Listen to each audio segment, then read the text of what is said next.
আজ যেই মানুষটি সংবাদ সম্মেলন করেছেন তার এই জায়গায় থাকার কথা ছিল না।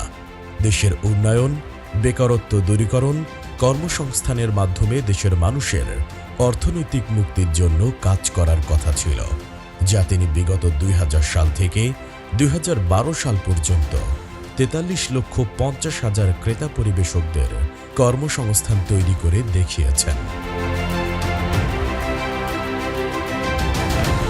তার এই সফলতা মেনে নিতে পারেনি বিগত ফ্যাসিস্ট সরকার, যার ফলে উদ্দেশ্য প্রণোদিতভাবে রাষ্ট্রীয় প্রতিষ্ঠান দুদককে কাজে লাগিয়ে মন গড়া, বানোয়াট এবং সাজানো মামলা দিয়ে ডেস্টিনির এমডি এবং চেয়ারম্যানকে অমানসিক নির্যাতন করা হয়েছে। কল্পনা করতে পারবেন না, তাদের একটা টর্চার সেল ছিল যেখানে টর্চার করা হতো, গরম পানি ঢালা হতো, মুখে গামছা দিয়া বালতিতে করে পানি ঢালি দিত, বীভৎস নির্যাতন করতো তারা। এটা কল্পনা করা যায় না। আমাদেরকে রিমান্ডে নিয়ে কোনো কথাবার্তা নাই, 2-3টা কাগজ লিখে নিয়ে আসছে, সই করতে বলে। জিজ্ঞাসা করলাম এটা কি বলে 164। তো তখন আমি 164 বুঝি না। আমি জিজ্ঞাসা করলাম ভাই 164 কি একটু বুঝাই বলেন। বলে এটা হচ্ছে আপনি সাক্ষ্য দিচ্ছেন যে আপনি অপরাধ করছেন। আমি বললাম আমি সাক্ষ্য দেবো কেন, আমি তো অপরাধ করি নেই। বলে না করলে আপনাদের খবর আছে। এরপরে ধরে কী করলো, প্রথমে আমার সামনে আমার চেয়ারম্যানকে পিটাইলো, বেদম পর্যন্ত পিটাইলো, হকি স্টিক ভেঙে গেল, এত পিটাইলো দুদক। ভদ্রলোক একটা শব্দ করে নাই হোসেন সাহেব। তার বিশ্বাস ছিল একদিন সে মুক্তি পাবে এবং তার সাথে যে জুলুম ও অবিচার করা হয়েছে তা গণমাধ্যমের সামনে তুলে ধরবে, যেন এই ধরনের ঘটনা ভবিষ্যতে দ্বিতীয়বার আর কারো সাথে না ঘটে। আজকের এই দিনটি যে এখানে হবে, এরকম যে আমি আসবো সাংবাদিকদের সামনে, এটা কোনো কাকতালীয় ঘটনা নয়। এটা আমি তখন থেকে স্বপ্ন দেখতাম যে আমি একদিন হলেও গণমাধ্যমের সামনে গিয়ে এই সকল ইতিহাস তুলে ধরবো এবং সবাইকে জানিয়ে দেবো যে দুদক কত বড় দুর্নীতিবাজ প্রতিষ্ঠান।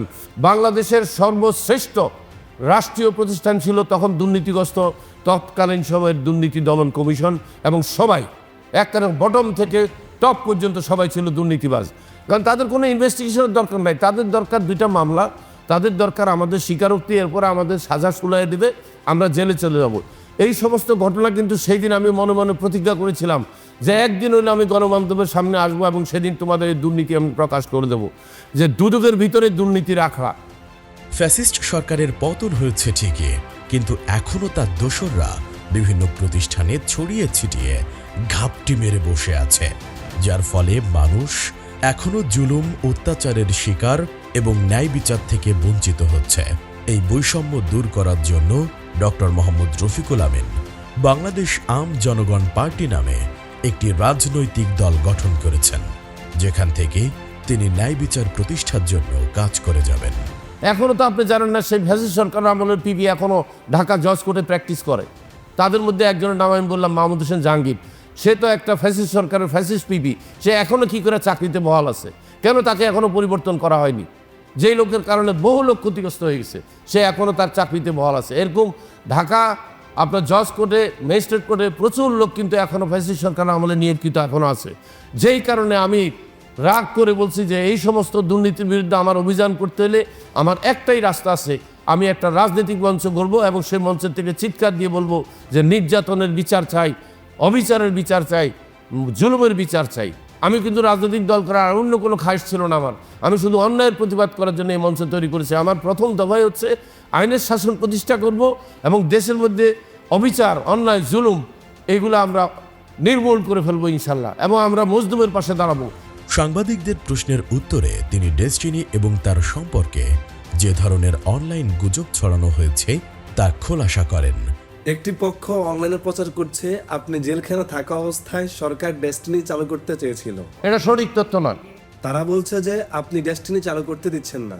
কোনোটাই সত্যি নয়, কোনোটাই সত্যি নয়। এই যে সরকার দিতে চাইছে একটা ডকুমেন্টেশন দেখাইতে বলবেন, এগুলো মুখে মুখে কথা, এগুলো বানানো কথা, গল্প।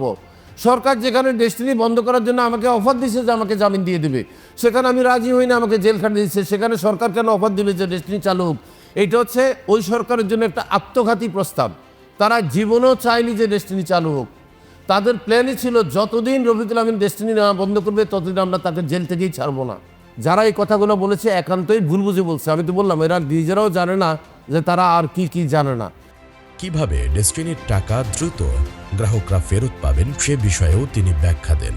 বর্তমান ম্যানেজমেন্টকে সরাসরি অফার দিয়েছি যে আপনাদের যদি কোনো আইনগত বাধ্যবাধকতা থাকে আমাকে ম্যানেজিং ডিরেক্টর করতে, যেহেতু আপনারা বলতেছেন আমার কনভিকশন হয়ে গেছে আমি আর ম্যানেজিং ডিরেক্টর হতে পারবো না, ফাইন, কিন্তু আইনে লেখা আছে যে কোনো ব্যক্তি চাকরি করতে পারে, আপনারা আমাকে চাকরি দেন, সর্বোচ্চ চাকরি সিইও হিসাবে নিয়োগ দেন এবং ক্ষমতা দেন, বলেন যে আপনাকে দায়িত্ব দেওয়া হলে মানুষের টাকা ফেরত দেওয়া শুরু করেন। যেদিন থেকে আমাকে দায়িত্ব দেবে এবং ব্যাংক অ্যাকাউন্ট খুলে দেবে সরকার, সম্পত্তিগুলো আমার ম্যানেজমেন্টের আন্ডারে আনিয়ে দেবে, তারপরের মাস থেকে আমি টাকা দেওয়া শুরু করে দেবো। বিগত ফ্যাসিস্ট সরকারের আমলে দুদকের নির্যাতনের শিকার হন ডক্টর মোহাম্মদ রফিকুল আমিনের স্ত্রী ফারহাদেবা। তিনিও কোনো অনিয়ম বা দুর্নীতির সঙ্গে যুক্ত ছিলেন না। আমাকে এমন কথা বলা হয়েছে, আপনি যদি আমাদের কথায় স্বীকার না করেন আপনার বউ বাচ্চা ধরে নিয়ে আসবো, আপনার বউ কই থাকে আমরা জানি, আর যদি আপনি আমাদের কথা শুনেন আপনার বউকে মামলা থেকে অব্যাহতি দিয়ে দেবো। আমি বলেছি আমার পক্ষে সম্ভব না, যে কারণে আমার বউকে তারা আসামি বানিয়েছে এবং শুনলে আপনারা অবাক হবেন, ফ্যাসিস্ট সরকার চলে গেছে, আমার বউ এখনও জেলে আছে, বেরোতে পারছে না। যে ডেস্টিনির মামলায় কেন তাকে নিয়ে যাওয়া হয়েছে, সে তো ডেস্টিনির মধ্যে কিছুই ছিল না, শুধু সে শেয়ার 5 লক্ষ টাকার শেয়ার কিনে সে শেয়ার হোল্ডার পরিচালক হয়েছে, কোনো দিন সে নির্বাহী কমিটিতে ছিল না, কোনো দিন ব্যাংক সিগনেচারে ছিল না, কোনো ডিসিশন মেকিংয়ে ছিল না, শুধু রফিকুল আমিনের স্ত্রী, এই জন্য আজকে সে জেল খাটতেছে। জেনারেল হারুন, আমি, হোসেন, কেউ বাদ নাই, আমরা সবাই বাইরে, আমার স্ত্রী এখনও জেলে আছে।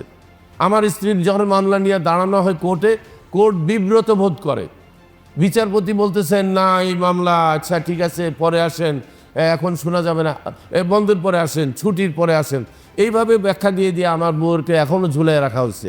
আমি এই সুবিচার আপনাদের মাধ্যমে চাই, আমার স্ত্রী কি অপরাধ করেছে যে তাকে এখনও এমন একটা মিথ্যা মামলা, বানানো মামলা, যে মামলার থেকে আমরা সবাই এখন বেরিয়ে গেছি, তাকে এখনও আটকিয়ে রাখা হয়েছে। এটা করা হয়েছিল জনাব মোহাম্মদ রফিকুল আমিনকে মানসিক নির্যাতনের উদ্দেশ্যমূলকভাবে এই মামলায় ফারহাদিবাকে সম্পৃক্ত করা হয়, যে কারণে তার 2টি সন্তান দীর্ঘ 12 বছর বেড়ে ওঠে বাবা মার আদরহীন নির্মমতায়।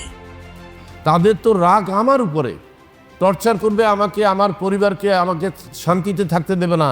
আমার 2টা নাবালক বাচ্চা 12টা বছর একা একা বড় হয়েছে, আমাদের কোনো আত্মীয় স্বজন তাদেরকে ঠিকমতো দেখতে আসে নাই, মাঝে মধ্যে এসে ভাত দিয়ে চলে যেত, একটু খাবার দিয়ে চলে যেত।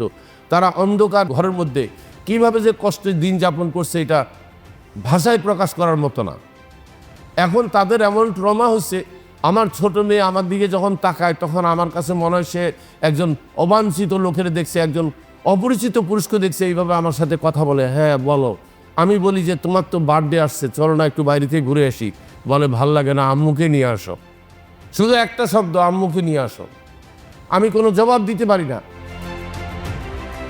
একজন মোহাম্মদ রফিকুল আমিনকেই শুধু থামানো হয়নি, থামানো হয়েছে দেশের উন্নয়নমুখী কর্মসংস্থান সৃষ্টিকারী ডেস্টিনির সকল প্রতিষ্ঠানকে, বেকার করা হয়েছে 3000-এরও বেশি কর্মচারীকে, কেড়ে নেওয়া হয়েছে ডেস্টিনির 43,50,000 ক্রেতা পরিবেশকের কর্মসংস্থান। এই ধরনের বৈষম্যহীন ন্যায় বিচার থেকে বঞ্চিত ভবিষ্যতে যেন আর কেউ না হয়, সে বিষয়ে কাজ করবেন মোহাম্মদ রফিকুল আমিন।